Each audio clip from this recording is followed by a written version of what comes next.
Fighter squadrons flying faster than the speed of sound. Pilots engaged in combat miles above the earth. It was a truly fantastic concept. But when the first F-100 Super Sabres were delivered to the U.S. Air Force in 1953, that fantasy became reality.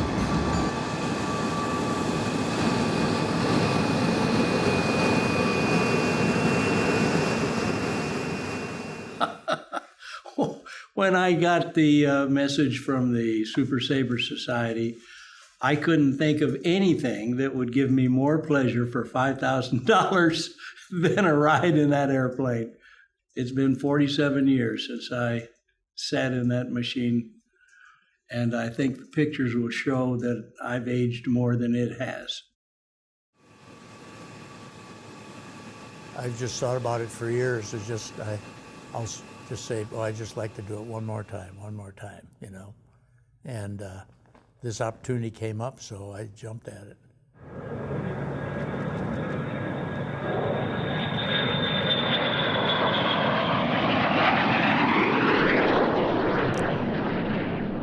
$5,000 was a small price to pay for members of the Super Sabre Society to get one more chance behind the controls of the F-100. Dean Cutshaw let the men, many of them Vietnam veterans, fly his two-seat F-100F in Fort Wayne, Indiana. The Super Sabre Society was formed back in 2006, and we're a fraternal organization of about 1,400 former F-100 pilots. The airplane itself is initially most famous because it was the first aircraft that could go supersonic, straight and level. But what I like to describe the F-100 as the apogee of its career was a 7-year period that it flew in Vietnam with a primary mission of close air support for the ground troops. The F-100 flew 360,283 sorties in South Vietnam, which is more than all the P-51 Mustangs flew in World War II, and it's more than all the fighter planes put together that flew in Vietnam.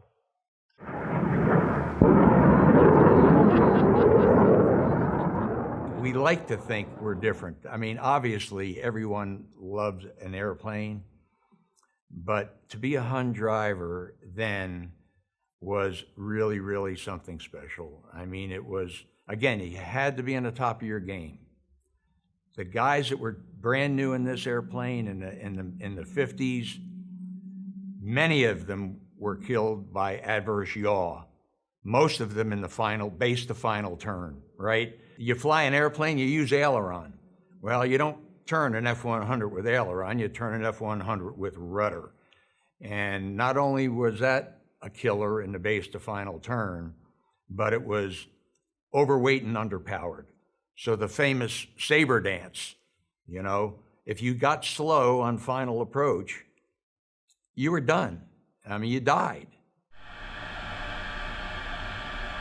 691, turn left heading 140, runway 23, clear for takeoff.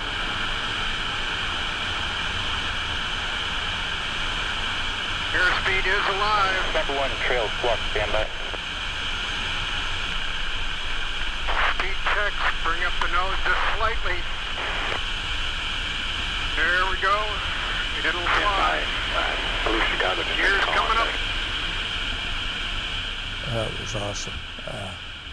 It was just, I couldn't believe it. Thing I didn't expect, Dean let me fly the whole flight. It was just incredible.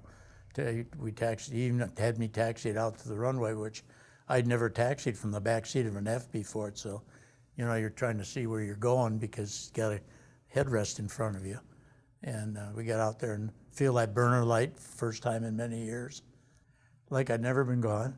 Oh, yeah. Yeah. It just, everything was right, just where it was supposed to be.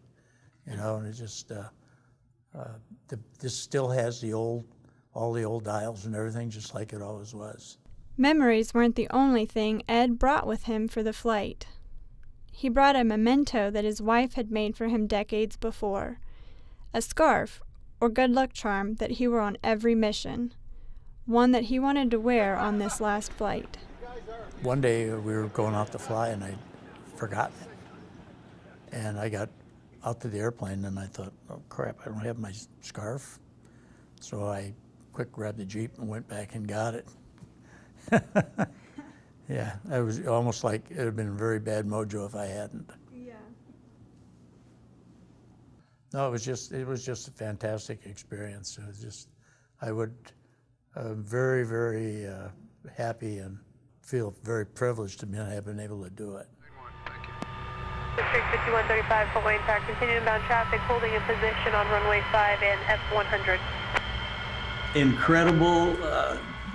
Can you think of any adjective which you would like to add along with that? Amazing, humbling. It was wonderful. I knew that the controls were sensitive, but my body just couldn't react quickly enough, especially at first, because it's extremely sensitive.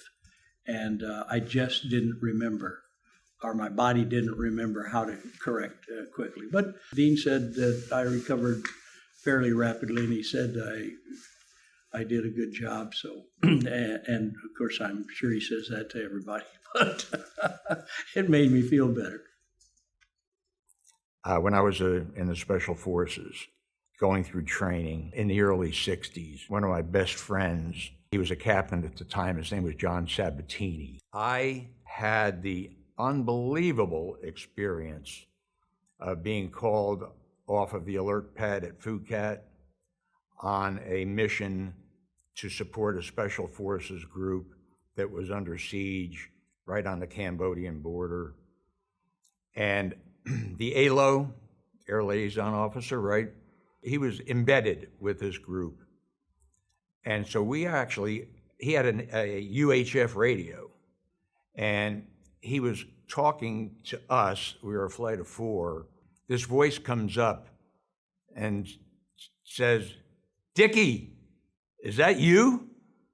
And I heard this voice, and it was just like an unbelievable experience that my friend from the Special Forces, then a lieutenant colonel, John Sabatini, was on the ground, surrounded by the Viet Cong, right in front of me. How do you think I felt about doing close air support? And you talk about pressing the target and almost having to lay napalm right on my own friend's troops. We made 3 different missions that day on that target. I didn't know it until several months later. My wife told me that my friend John Sabatini had been seriously wounded that day on that mission. So I don't know how I could top that. I mean, it was an emotional experience talking to John on the radio, absolutely emotional. I was on alert one night, and I got scrambled for troops in contact for a close air support mission. This night I get up there, I can see the tracer bullets and the fires going and things like that. We put our ordnance in and we went back to Benoit, and when we got there they refueled us, uploaded us again with the same ordnance, and sent us back to this Special Forces camp. So I went up there the second time, did the same thing, went back, landed. By gosh, they refueled me again, put more ordnance on, and said go back to the same place. So I went back up there for the third time, and by now, dawn was breaking. The bad guys had broken off the attack because they prefer to fight at night. And the forward air controller said, "I'm sorry, but we can't use you." By now, I was physically and emotionally involved in this particular firefight that occurred all night long. A few days later, I was not on the flying schedule, and I was the duty officer. So I'm sitting here at the desk, logging takeoff times and answering the telephone and things like that. And I look up, and here's an Army officer, captain, with a green beret on, standing in front of me. He's got a nice khaki cotton uniform on, all pressed and everything, and he introduced himself, and he said, "Do you know any pilots that were up at this," and I can't remember the name of the Special Forces camp, but he said, "Do you know any pilots that have been up there that night?" I said, "Yeah, I was." Anyway, he said, "Well, thanks for saving my life." And, they'd probably given this poor guy 2 or 3 days off to go down to Saigon and, have a few drinks and relax or something like that. But the first thing he did was find out, who we were, where our base was, and make his way to our squadron to say thanks. While I was there, we had off and on, I guess we had 100 pilots, and they shot down 23 airplanes, which is almost 25%. And we lost 17 pilots, good friends of mine. I don't think you want those memories. But meeting Dean yesterday and my fellow pilots that I met, it's good to be around people who fly. They're my kind of people. I just can't express.